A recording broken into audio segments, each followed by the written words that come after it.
Ryan Reynolds here for, I guess, my 100th Mint commercial.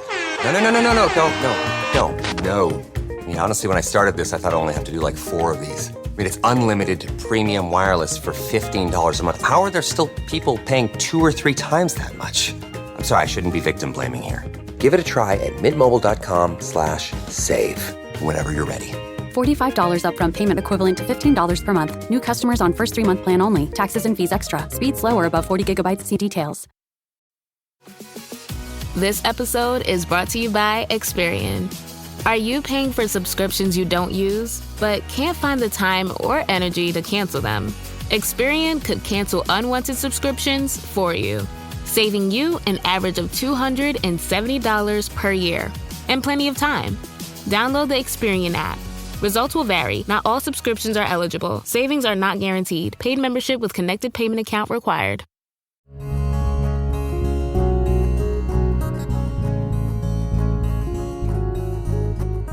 Welcome to the Casting Across Fly Fishing Podcast.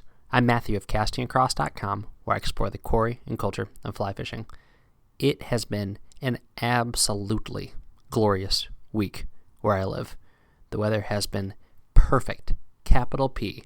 Makes you want to get out and fish, and so I actually did that. I got out and fished, which I'll be talking about later. But today, I wanted to do something that I haven't done in a long time, and part of it is because a lot of people do it, and I guess really that's the only reason. I only don't share like fishing tips and tricks consistently on the podcast because a lot of people do it.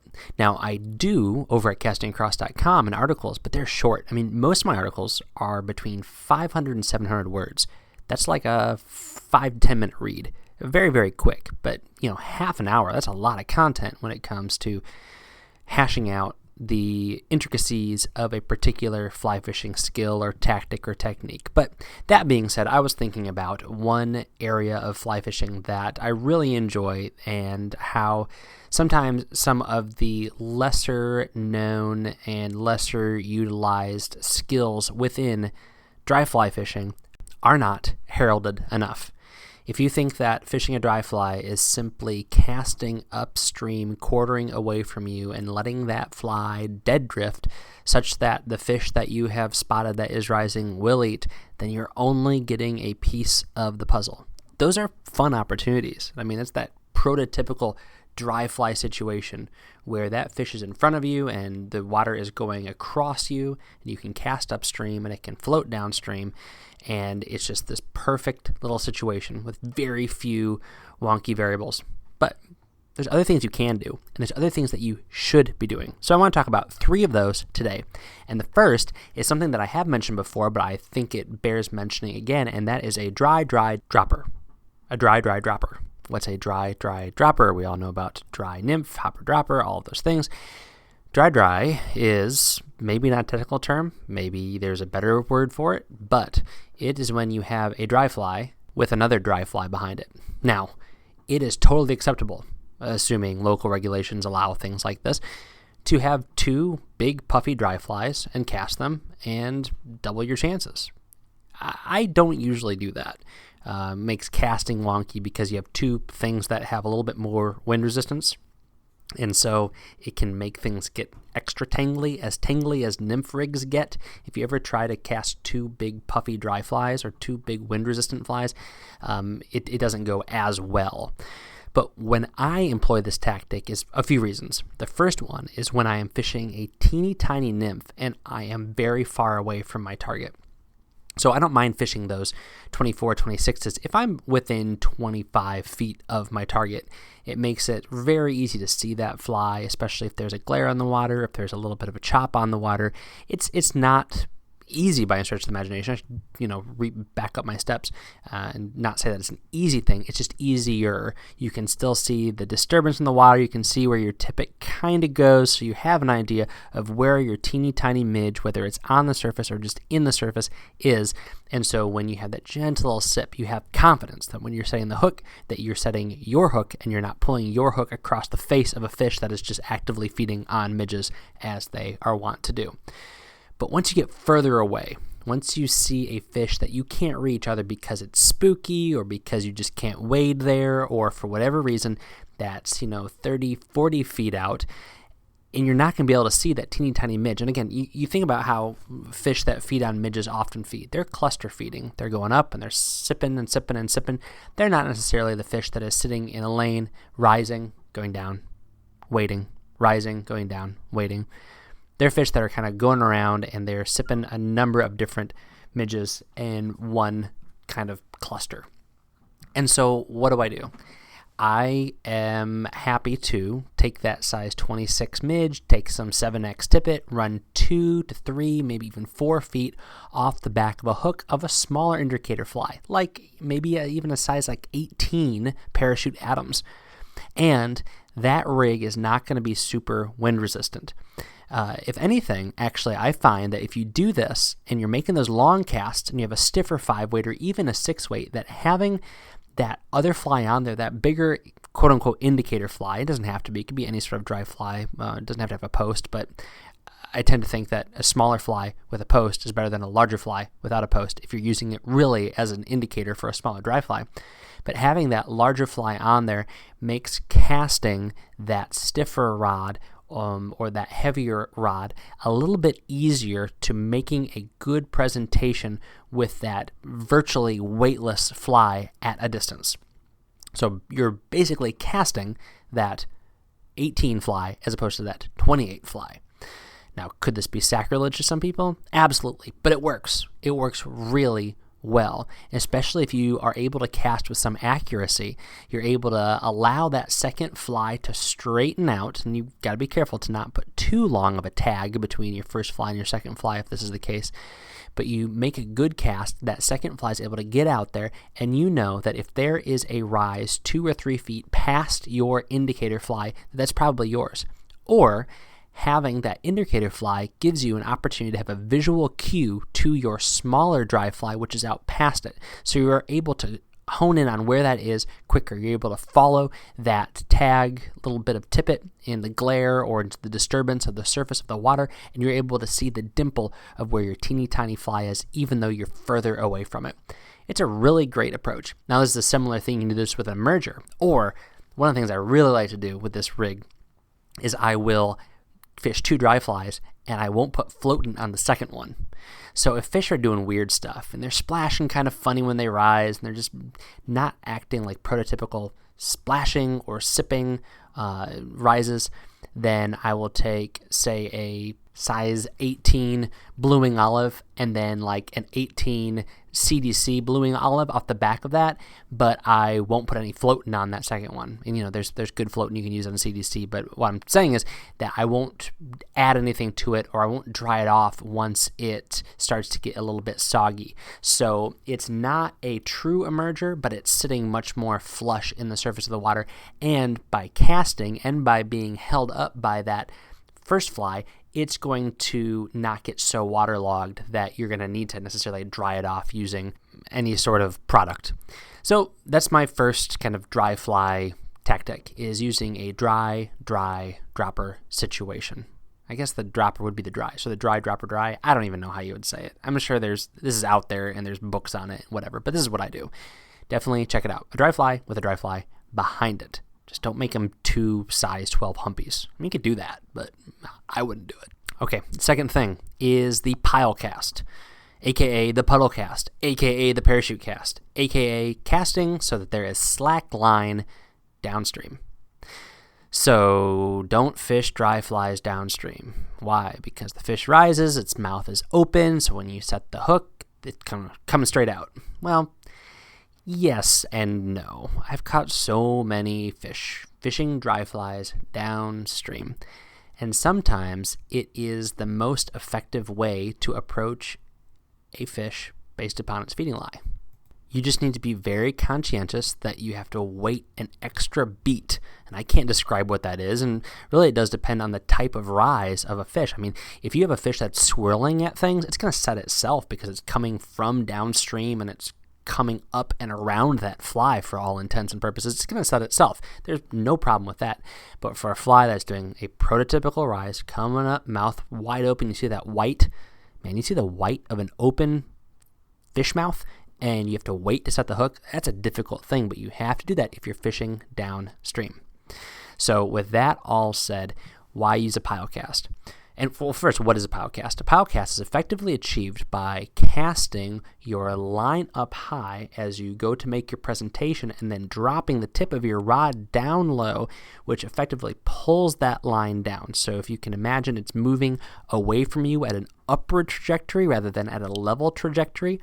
And so when you pull your rod tip down, as long as you're not shooting a ton of line out, and even if you're shooting a little bit of line out, as you pull that rod tip down, that's going to kind of pull back on that line as it is unrolling at an upward trajectory, and it's going to come down not in a straight line, because we all cast in straight lines all the time, am I right? Anyway, it's not going to come down in a straight line, it's going to come down kind of in a pile.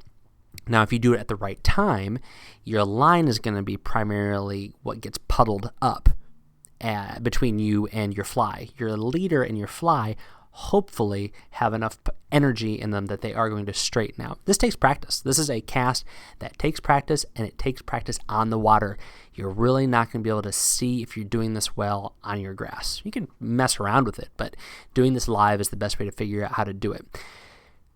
And that's a great way to present to fish that are downstream, because now, think about it. You make a 25-foot cast downstream. How long of a drift do you have? If you're fishing truly downstream, even at a 15, 30, 45-degree angle to either side of you, how much of a drift are you going to have? Not a lot, because if it's a decent cast, your line's going to be relatively tight. So accommodating for you moving your arm and your rod a little bit, you might have like a 2, 3, 4, 5-foot drift. And that's not enough to get a good presentation to a fish. So doing this, you're going to have a lot of line that's uncoiling and kind of unpiling and unpuddling and moving downstream towards your destination. So what does this mean? This means that you have to be quick with that left hand and making sure that you are taking up any slack very, very quickly if that fish is going to take, and your hook set is going to have to accommodate how much line there is between you and that fish. Oftentimes you have a relatively tight connection between your rod tip and your fly. But in this situation, you might have some slack, and so you have to be very, very Johnny on the spot. But do it. It gives you opportunities to come at fish that are downstream in a rhododendron tunnel that you can't make an upstream cast because it's just so tight. Or if you're in a spring creek and the weeds are just overhanging like crazy, this is a great way to get flies under bridges, get flies into culverts, do all sorts of things that otherwise seem very, very difficult to actually make a traditional cast to. Now, I will say that you can kind of do the poor man's pile cast, and this is something I do if I only need a few extra feet of presentation. I'll make a normal cast, but I will make it short of my destination by a good 4 to 10 feet. But I will also have extra slack line between my stripping guide and my reel, so by my non-casting hand.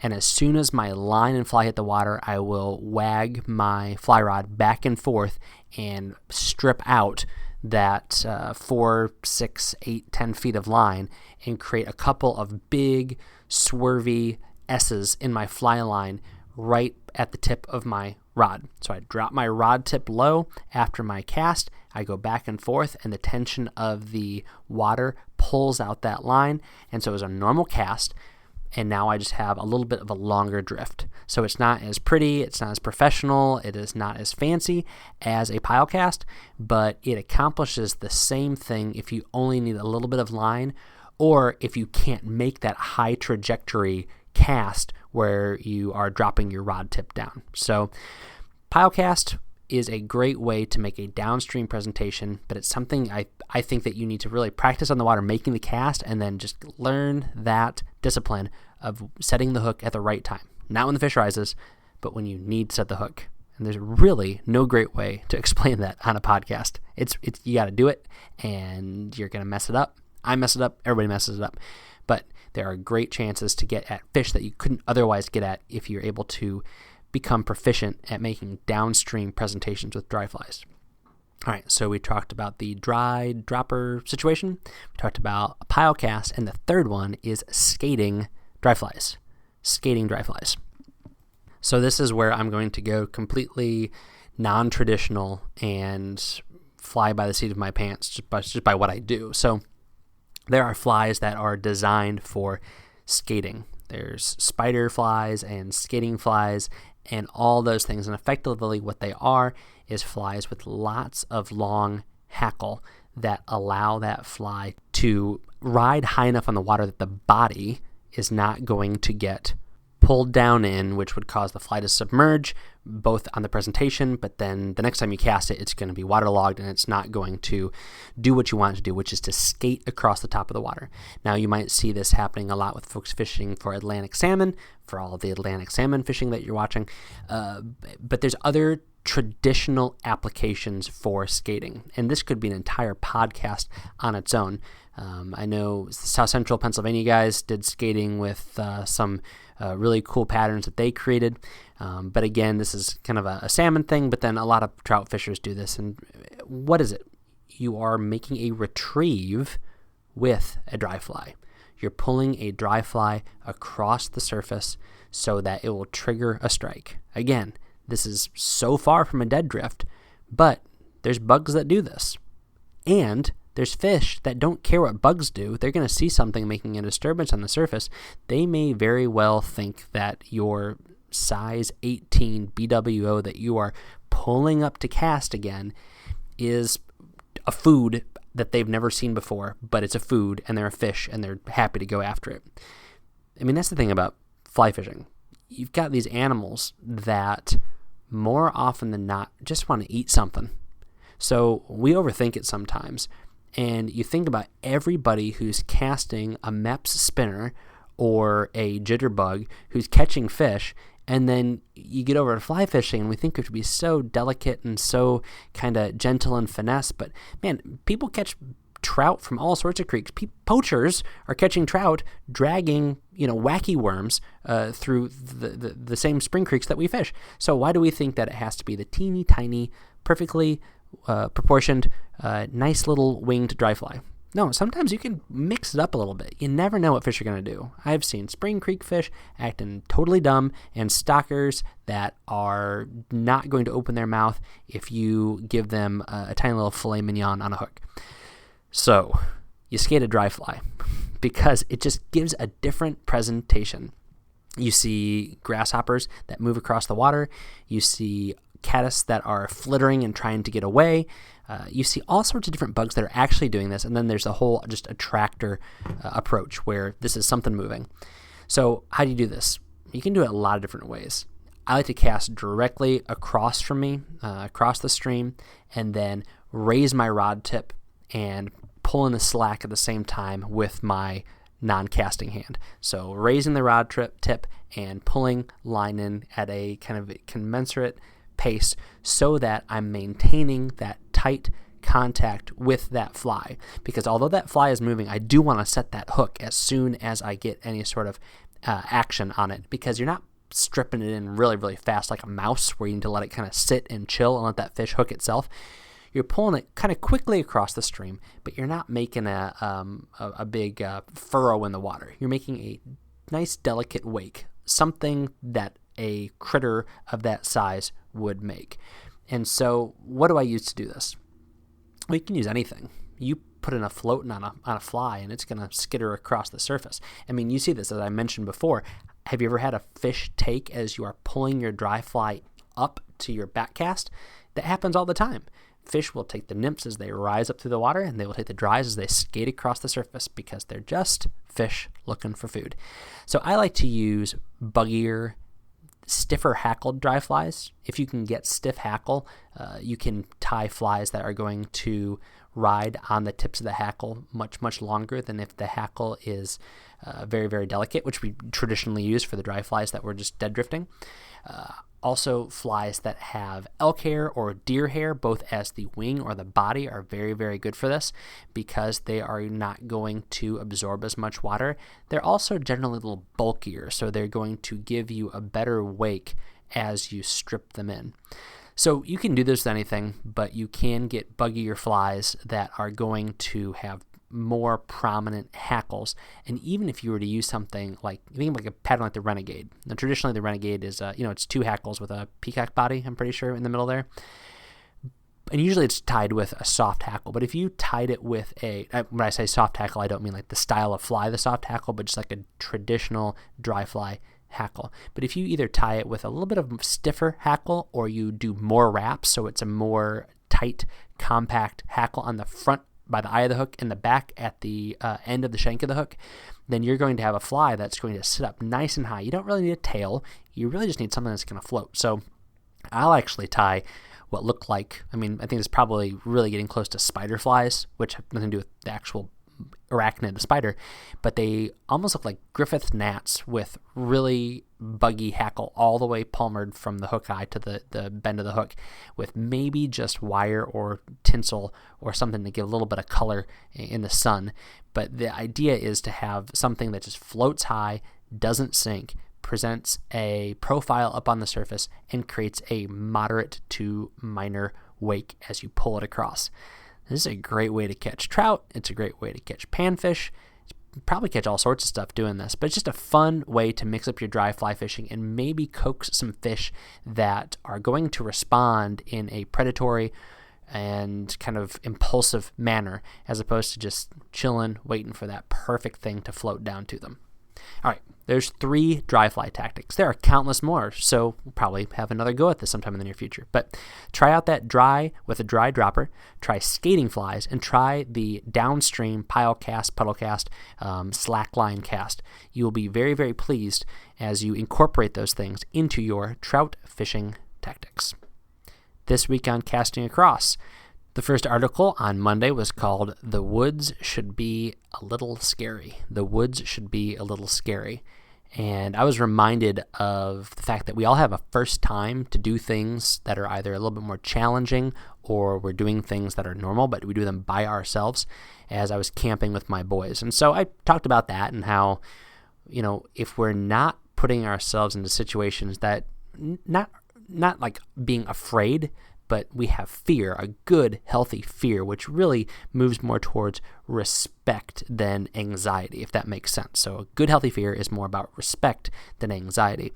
So if we're not putting ourselves in a situation where we have to face those good, healthy fears, we're not really living adventurously. We are in the comfort of a virtual world, which is just so present and common today. And unfortunately, so many of our kids only know that. The risks they take are easily fixed by restarting their game. So that is, again, called "The Woods Should Be a Little Scary." Second article came out on Wednesday called "Reading the Water Out Loud." And I had a situation this week. Went out fishing, like I said, because the weather is just phenomenal. Just walked out into the surf, started casting, and then after like 4 or 5 casts, I'm like, what in the world am I doing? And I said that out loud. And then I said to myself, if you want to catch, you got to walk over there. And I walked over there, and I caught stripers. And whether you are reminding yourself out loud or in your head, you need to listen to your good common fishing sense. Don't do what's easy, do what's right. Do what you need to do to catch fish. So this is an article about reading the water, really more than anything, and how sometimes because of lethargy or because of convenience, we don't go to the right place. So check this one out, reading the water out loud. And you know what? I talk to myself more when I'm fishing than any other time, except for when I'm sitting in front of this microphone. I guess that probably counts as talking to myself the most in my week. This week's recommendation on Casting Across is actually a recurring theme. I've talked about this a few times since the COVIDs came, and I'm going to circle back to it, which is patronize your local fly shop. And here's the small kind of goal, I would say. $25. Walk in, make $25 worth of purchases. That is a handful of flies, that is a few leaders, that might be a hat, that could be, the fly tying materials you need that you're almost out of, or because you want to try something new. You want to find some hackles that are a little bit stiffer so you can tie a skating fly. Do that at your local fly shop. Walk in there as long as they allow you to do that. Wear your mask if they are requiring you to do that, and go in and buy a few things. Encourage them by your presence and by your patronage. because these things are important as more and more businesses are feeling the crunch as this thing continues. So support your local fly shop, even if it's small. Hey, if you need a rod, buy a rod, but $25 is better than no bucks. Thanks for listening to the Casting Across Fly Fishing Podcast.